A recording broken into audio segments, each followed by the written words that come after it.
physical toughness, and being the best in the country at what we do. So we ready to do that? Yes, sir. All right, so what I'm going to do now, okay, because you're a brand new head football coach.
Now it's time to get it fixed. Don't lose the pain. Don't lose it, man.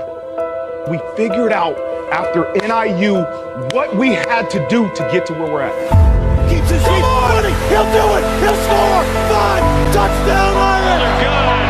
The kick is good. Jaden Greathouse is going to walk in to tie the game. Giants at 20. Jeffrey's on the sideline. It's a foot race. Across midfield. 30. Touchdown. Slips a cut. Gets the edge. Denarian Price. Headed for the pylon. Touchdown. Gray picks it off at the 42-yard line. Father Jenkins, Jack Strbjak, thank you for challenging everything. Thank you for making a decision to believe in a 35-year-old first-time head coach. And I vow to work tirelessly to never disappoint you.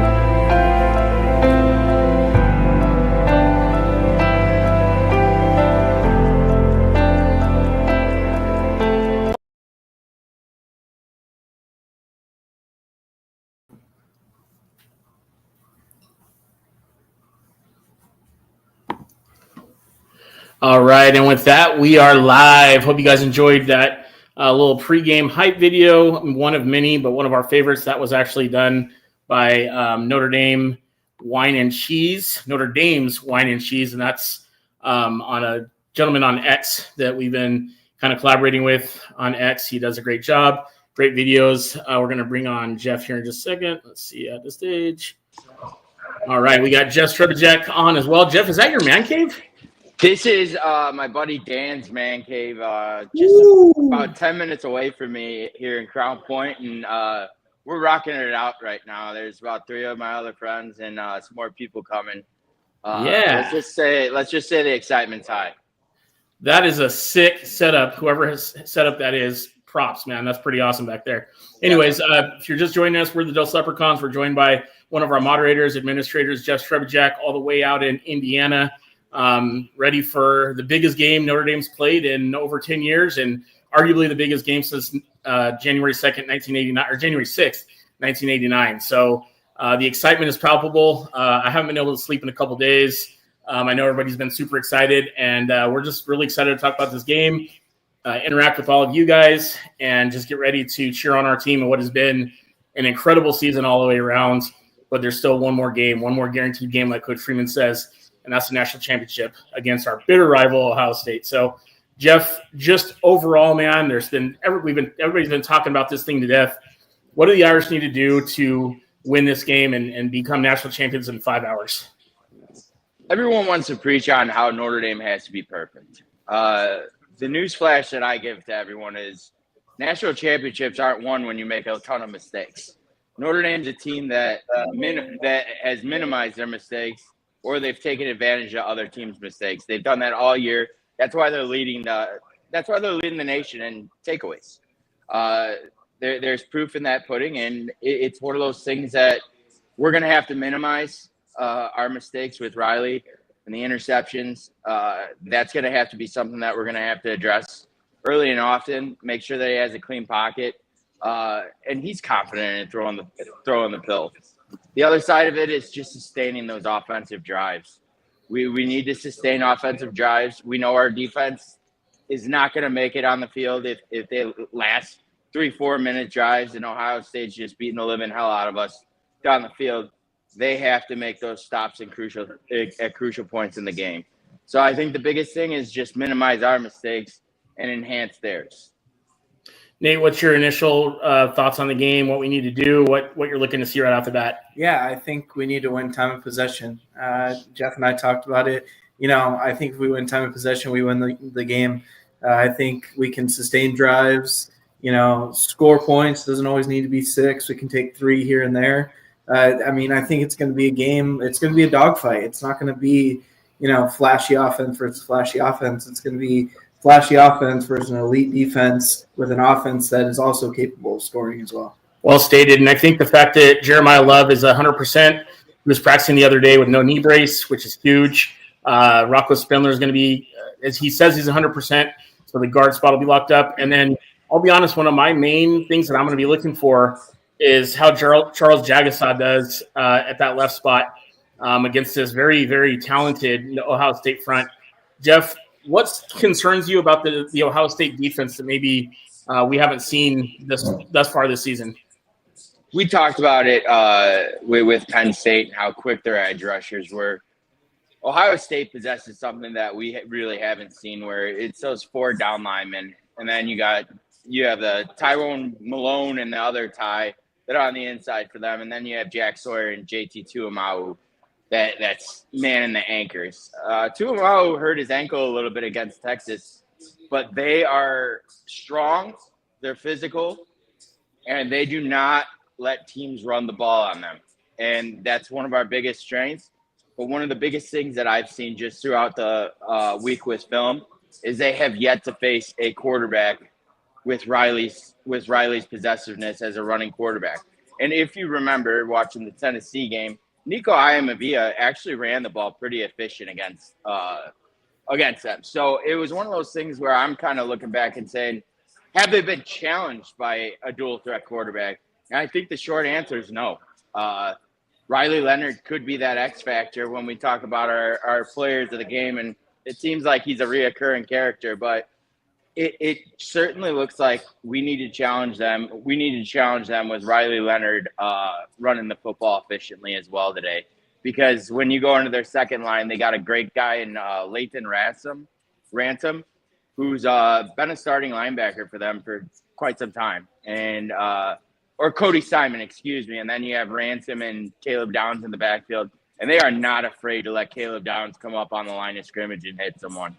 So they flock to the ball. It's very similar to how our defenses ran. We have two great safeties that aren't afraid to get into the backfield. They're the same way. And then the linebacker plays huge as well. So overall, I think it's very doable, but I think the main point of attack is show that Riley Leonard could run the football efficiently against these guys to get them kind of back on their heels and off of their toes, pressing our line of scrimmage. Yeah, for sure. And you made a good point with when Tennessee played Ohio State, it wasn't they didn't have a great job containing the quarterback, and you're going to have a guy that I think runs better than anybody in the country when it comes to being a quarterback. Not to mention one of the best running backs in the nation in Jeremiah Love, Jadarian Price.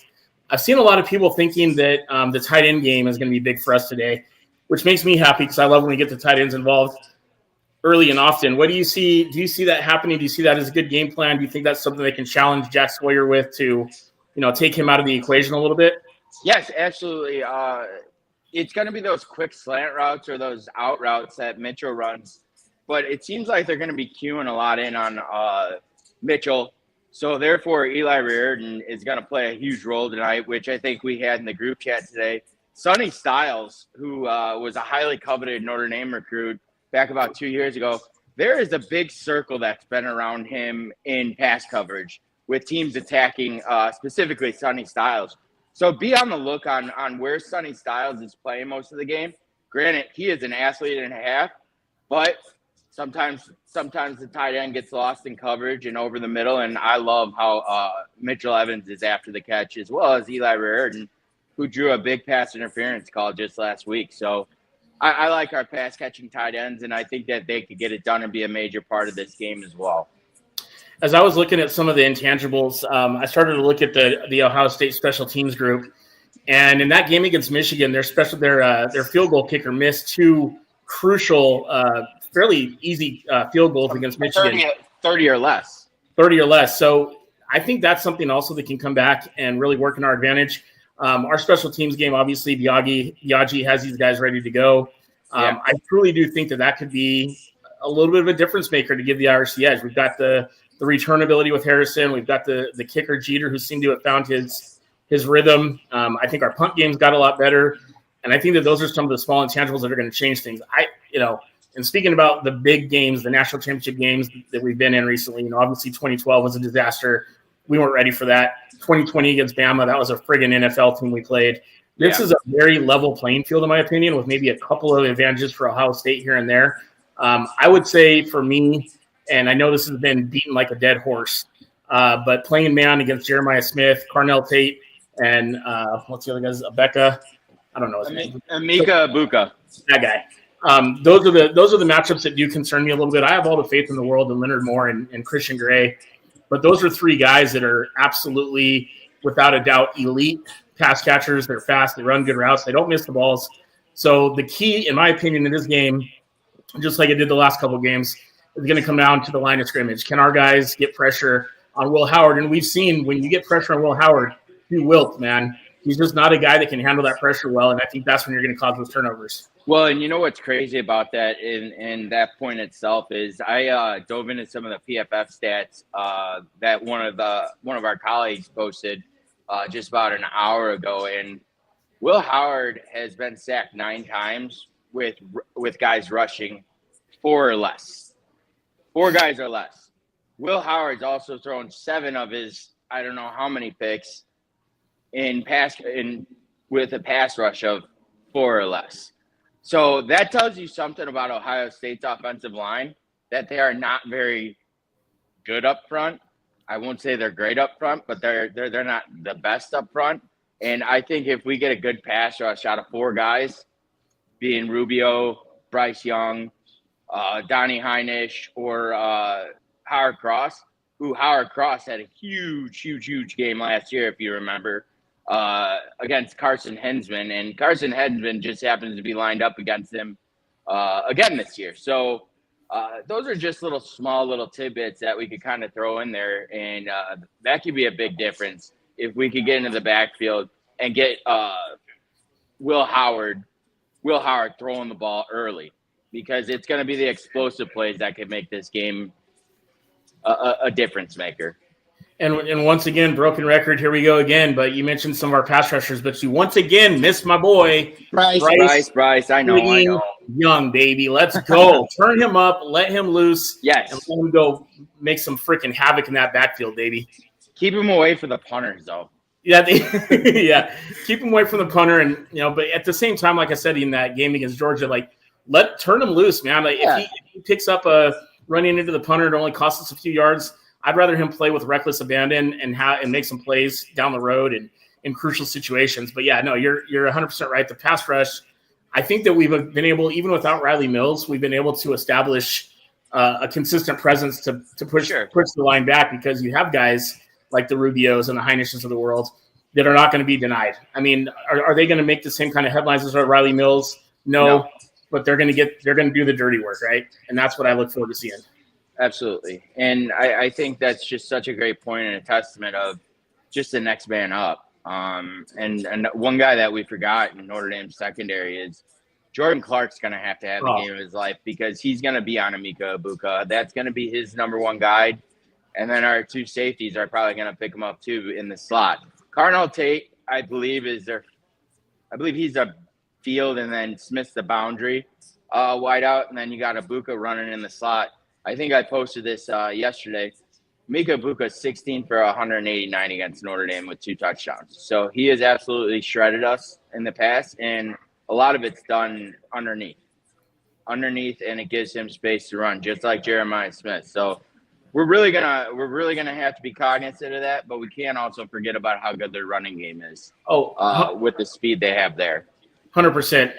That was literally going to be my next point, is that Travion Henderson and Judkins are dynamic. They remind me a lot of the Penn State backs that we saw, and Singleton and the other kid. They're very similar in the fact that they can both pound it, but they can also break one, and they're very sound. They don't turn the ball over. So as it comes down to it again, not only is our safety going to have to make those plays that get through, but our linebackers, who have been phenomenal all year, are going to have one more time the game of their lives. Yes. I need to see, I don't mean to pound on the kid over and over again, but Jack Kaiser is going to have to make some plays and not get burned on these wheel routes and things like that are disguised. Drake Bowen, we know what he's going to do. I want to see more KVA. I know he's really been more of a pass rush situation, but I'd love to see him out there. Jalen Sneed's come on real strong lately. So we're clicking on all the right cylinders at all the right times. We're gonna get a lot of that tonight out of KVA, I think. I think so too, and I think that Jalen Sneed as well just continues to improve. But what do you need to see from the linebackers to make you think that, okay, we're going to be able to contain these two stud running backs from Ohio State? I think they're going to have to stay composed.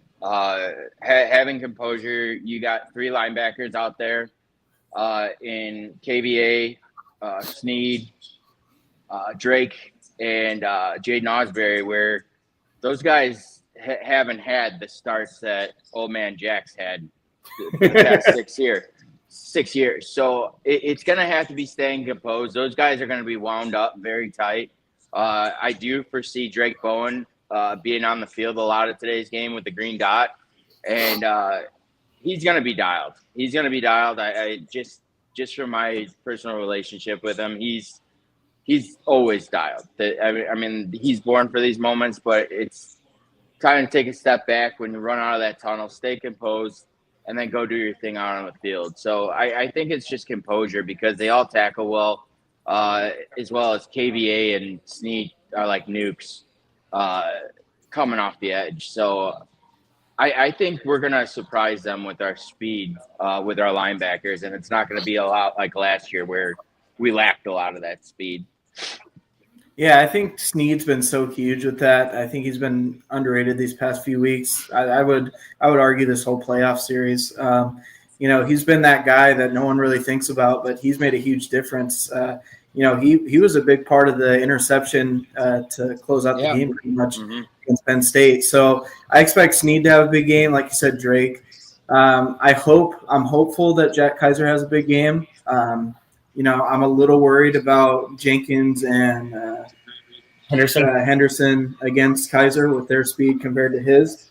But I just know the linebackers are going to bring the boom and really surprise some people. They're going to be big in that.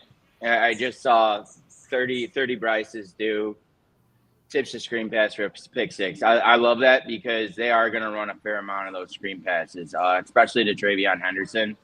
He's a breakaway guy, boys, and he's strong. He possesses a little bit different than Judkins, who's kind of a jitterbug that likes to move around the tackles and deke people out. Henderson could do that as well as run you over. So I just think that's going to be huge in setting the edge for Notre Dame as a whole. One of the things that I was watching I went back and watched the Michigan game, the highlights of it anyways, yesterday. And one of the things I did notice is that their linebackers don't tackle overly well. They seem to play pretty well in coverage. But when it comes to just tackling guys, I don't see their linebackers being able to tackle Jeremiah Love on a consistent basis. Now, are we going to be able to get the seams for Jeremiah Love? Is he going to be able to bounce it outside, get it to the edge? I don't know. We'll have to see about that. But linebacker-wise, I think we get to that second level. Yep. We're going to have an opportunity to really break some of these things. Now, again, you go back to the guys like Caleb Downs, who's just an absolute freak.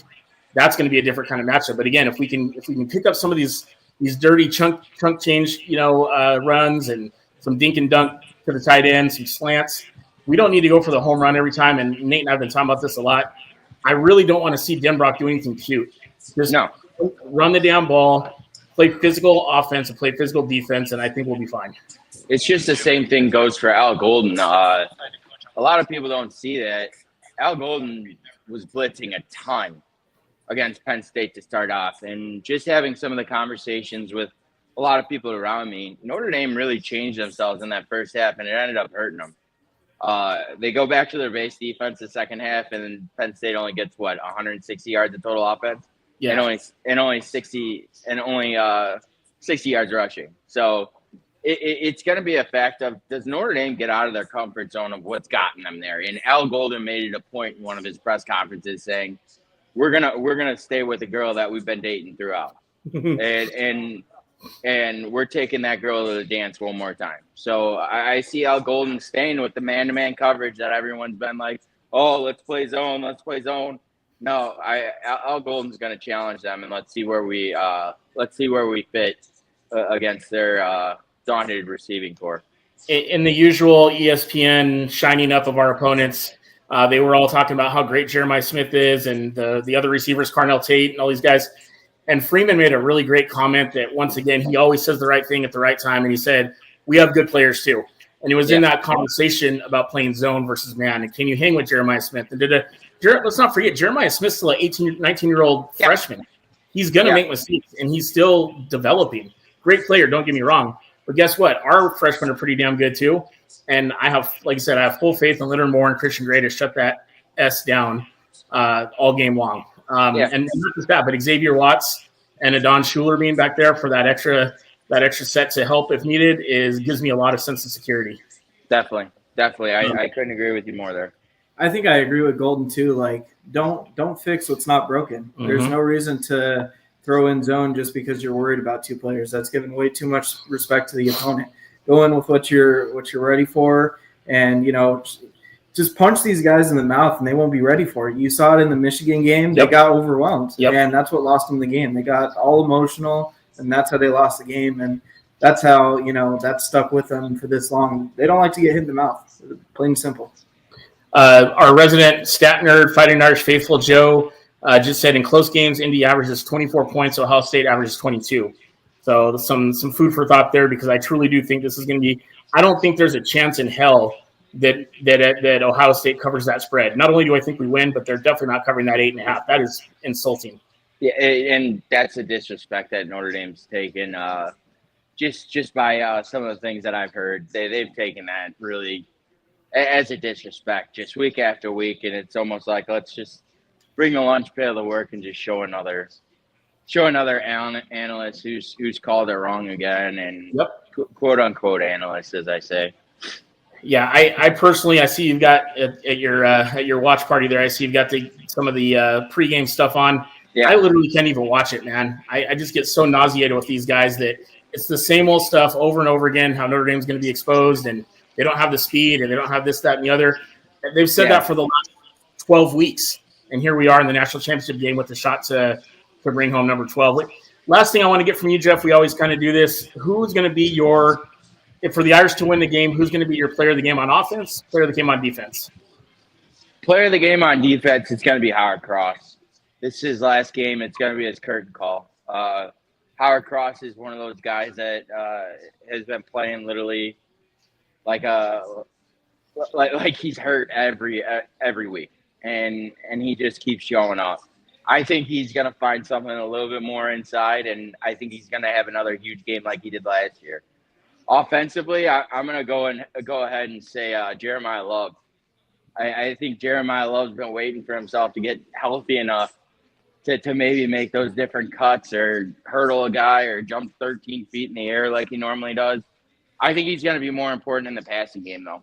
I think we're going to use him on a lot of screen passes that have been Aeneas Williams just based on the health. But I'm expecting to see a lot more of Jeremiah Love because he's going to have that St. Louis come out in him and really play hard and play tough.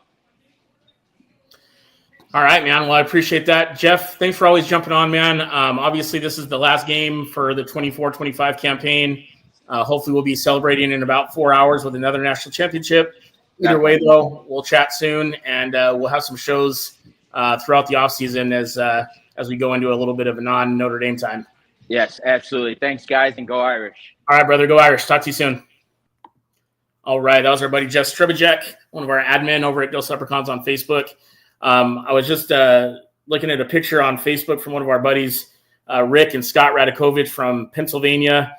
They are inside the Mercedes-Benz Dome. If you see them, Scott's going to be wearing the probably the only one wearing the golden helmet, an actual traditional one with his dad, Rick. Great dudes. They're in there, and I see a lot of green, see a lot of Irish fans. So hopefully it's at least 50-50 or 60-40 in our favor. But I've heard that Notre Dame is represented really well in the Mercedes-Benz Dome today. So let's get to some of the comments here. Adam Rothenberger said defense will be Watts, 2 picks. Offense will be Price, 3 TDs. I love that prediction. Yeah, Jadarian Price didn't play as prominent of a role as we've seen him lately, but I could see Jadarian Price being that change of pace to break off some scores for us today. OSU is going deep quick. Yeah, for sure. I think I would bet my last dollar that in that first series, whoever gets the ball first, if Ohio State gets the ball first, I could see them doing some play action, trying to go deep to Smith or Becca. Who cares? Whatever. I don't really care. Carnell Tate. So they're going to take some chances right off the bat to test that man defense. Chip Kelly's a pride guy. He's going to try to make that happen for him. Mary O'Neill says, let's go Irish. Paul Ochoa says, I was originally afraid of their wide receivers, but another fan reminded me we have a damn good defense. Ben don't break. Yeah. Leonard Moore, freshman, All-American. Christian Gray has had some bumps in the road this year, but always comes back and makes a play when we need it. So I'm super excited to see what he can do. X-Time Wyatt Gaming says, what's good, fellas? What's going on, bro? Thanks for jumping on. Benny Tank Grimm says ESPN hates us. Yeah, that's not breaking news. That's always the case. Michael Farage says Price has speed. He needs to be used on sweeps, not as a fullback. Once again, I don't think we change the formula, man. I think we stick with running the ball, playing physical offense and defense. 4 quarters of FU football, as our buddy Matt Fairchild of Sports Crack made these shirts. I'm sure he's probably at the game. But yeah, I'm excited for this game. It's going to be great. I've waited for this a long time. Nate's never seen the Irish play. He's seen them play for the national championship in 2012. But if we're being like that team right there survived more than they actually won games, in my opinion. No disrespect to Manti and the crew and our big buddy Lewis Nix, but this is a totally different team. This team's makeup is one of a bunch of tough dogs that are physical, that are athletic. We've got a quarterback that's going to make plays. And one of the things that's totally understated here is that this team just has that will. It has that will that will not get beat. They want to play for Coach Freeman. They want to play for the university. They want to play for the fans. So, yeah, it's going to be – I don't know. Who's your players of the game on offense and defense, Nate? I've had my – what's the right word without being disrespectful? My frustrations with Jack Kaiser throughout this year. But I'm going to go Jack Kaiser for my player of the game. Whoa, all right. I like it. I'm going Jack Kaiser. Like Jeff said, Howard Cross going off his last final game at Notre Dame on a high note. Give me some Jack Kaiser. Leading tackler. Give me a forced fumble and a sack. That's my stat line for Jack. Offense, I'm going to go Riley Leonard. He needs to be huge today. When they force Riley to throw today, no deep shots. Just like he said, keep with your bread and butter. No reason to change what's been working. I really think that, like Jeff said, the disrespect is insane, and I think the team has felt the disrespect, and I think that's insane. But I think they're ready for today. I think they've been waiting their whole lives, their whole recruitment trail for January 20th, 2025 in Atlanta. Well, you talk about that, and Riley Leonard specifically said he came to Notre Dame. Like everybody says it's lip service, but he came to Notre Dame to win a national championship to be in spots like this. So with that being said, my player of the game on offense has to be Riley Leonard. Protect the ball, run the ball, make those plays, put your body on the line if you have to. What else do you have to play for at this point? You're going to, get an opportunity to go play in the NFL, the combine and all that. Show these scouts, show the world why Notre Dame made a good decision in paying you all that money in the NIL to come and win a national championship for Notre Dame. Be a legend, man. There's literally only 11 other quarterbacks in Notre Dame's history that can say they won a national championship. Be that number 12. And over 150 years of Notre Dame football, be that 12th guy that takes us to the promised land. And I think he can be that. So Riley Leonard is my guy on offense. On defense, I'm actually going to say Adon Schuler. There's been so much hype, all with good reason, for Xavier Watts. But Adon Schuler continues to make plays and is just such a sound football player. He tackles well. He's good in coverage. He's smart, doesn't make stupid mistakes. I'm looking for Adon Schuler to have at least a pick and to really make things difficult for those talented wide receivers that Ohio State will throw out there. This game has all the makings of freaking a Hollywood movie. You've got your third year in a row of Ryan Day versus Marcus Freeman, who, they're friends and blah, blah, blah. But at the end of the day, Freeman does not want to be able to say, dang, I just lost 3 in a row to my alma mater, Ryan Day. I feel like he's gonna will this team to win. He says all the right things at the right times to get these guys fired up, and I think he's gonna have that in him again in the pregame and at halftime and in crucial situations. That's an X factor that I don't think people are talking about. And I think for everybody saying Notre Dame's gonna get blown out or destroyed this game, tell me who Ryan Day has blown out in the playoffs. Right? They tried to blow out Tennessee. Tennessee almost came back and won at the shoe. Oregon. Texas, I'd say Oregon, that would be the only one. Texas kept it close the whole game. And you can say, oh, well, they won by 14, but the last minute, scoop and score. Mm-hmm. I think one more thing I wanted to add on special teams. I think Rendell needs to be huge today. I think to flip the field is going to be one of the most key things in this game. Mm-hmm. I think field position, time of possession is going to be the end factor in this game. Totally. Great points. One other, like I mentioned, Riley Leonard, my offensive player of the game, and Don Schuler. But I do think that Jeter is going to have another big game, and I think he'll have an opportunity once again to make some clutch kicks, just like he did to send us to this game against Penn State. So I was talking about the Hollywood storybook that we got going on here in this game.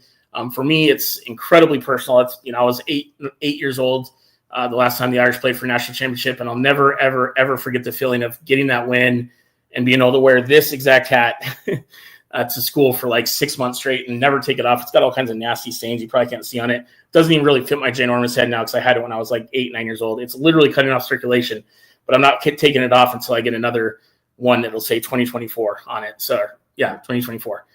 Yeah, it'll say 2024 because 24 season. Oh, yeah. Sure. But either way, we're going to have a great time tonight. It's one last chance to see our Irish play football. It's one last chance to see Riley Leonard under center for the Irish. Who knows who else this will be their last game? Obviously, Xavier Watts. And that might be it. You might have almost a very similar team coming back next year with the exception of quarterback, one of the safety spots, and linebacker, sorry, Jack Kaiser. And Cross and Mills. Okay, so it's not that similar. It's still going to be a pretty damn good team, and we'll have more on that later. Want to let you guys know, during the offseason, typically we take a long period off. We're not doing that this year. We're going full steam ahead off this great season. We're going to have shows, if not weekly, bi-weekly, probably more like bi-weekly, and we're going to do some other cool things during the week to keep everybody fired up for the 2025 season after hopefully as defending national champions. So that being said, you know where to find us after the game, win, lose, or draw. Well, I guess you can't draw in a national championship game. Win or lose, we'll be back here. If we win, time to party and celebrate. If we lose, time to mourn and talk about next year. But regardless, we'll be back here the second the game is over. Hope everybody has a great night. Stay positive for these guys. Stay fired up. If you're at the game, yell, scream, assault somebody. I'm just kidding. Don't assault anybody. Just do what you need to do to bring home a national championship.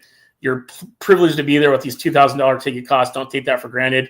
And bring home a victory for us. So with that, one more thing I wanted to add for anybody that's doubting still or has fears about this game. The number one thing in the playoffs is momentum. 2016 World Series, Chicago Cubs. 2024 Washington Commanders. Momentum. True. Momentum. That's what we got. One other quick thing, real quick before we go. Shout out to our buddy Smith Graphics on Instagram. And I think he's on YouTube also. But he made some incredibly sick baseball collector cards for these games. Highly recommend you check those out and grab a couple. They are a tremendous quality. No, this isn't like a sponsor plug. I'm just going to be buying one. They're just really, really cool keepsakes for this game, considering people are selling towels for like $100, which is disgusting, but it is what it is. Let's see. Lord help my Hall of Fame. Anthony Riley, I'm an Irish fan, but do you really think we're going to get blown out like people say? Because I don't think so. No chance, Anthony. We're not getting blown out. Prepare for dogfight, 12 rounds of heavyweight football action going at you. What time do you show? Because I live in Ohio. So Eric Horvath will be on as soon as the game's over. We always do a post-gamer win or lose. Man, that was, I think back to the NIU game. That was a terrible post-game. That was depressing. Still didn't post. It still did not post. Are you serious? Yeah. That's post. So weird. Anyway, But yeah, we'll be back here. But typically for our shows, we do them on Saturdays or whenever the game is, an hour before the game. We'll have a more standard show schedule once the season's over, and we can kind of just do what we need to do. We're working on some pretty cool guests that we want to have come on. We still plan on being out in Atlanta in March for the college football Maxwell Awards with Coach Freeman and several others. So stay tuned for all that stuff. We look forward to continuing this coverage. Huge shout out to our guys on the Dos Leprechauns Facebook, Twitter, and Instagram pages for helping us make this happen. And with that, we'll talk to you guys hopefully in a few hours as national champions. With that, go Irish, beat Buckeyes.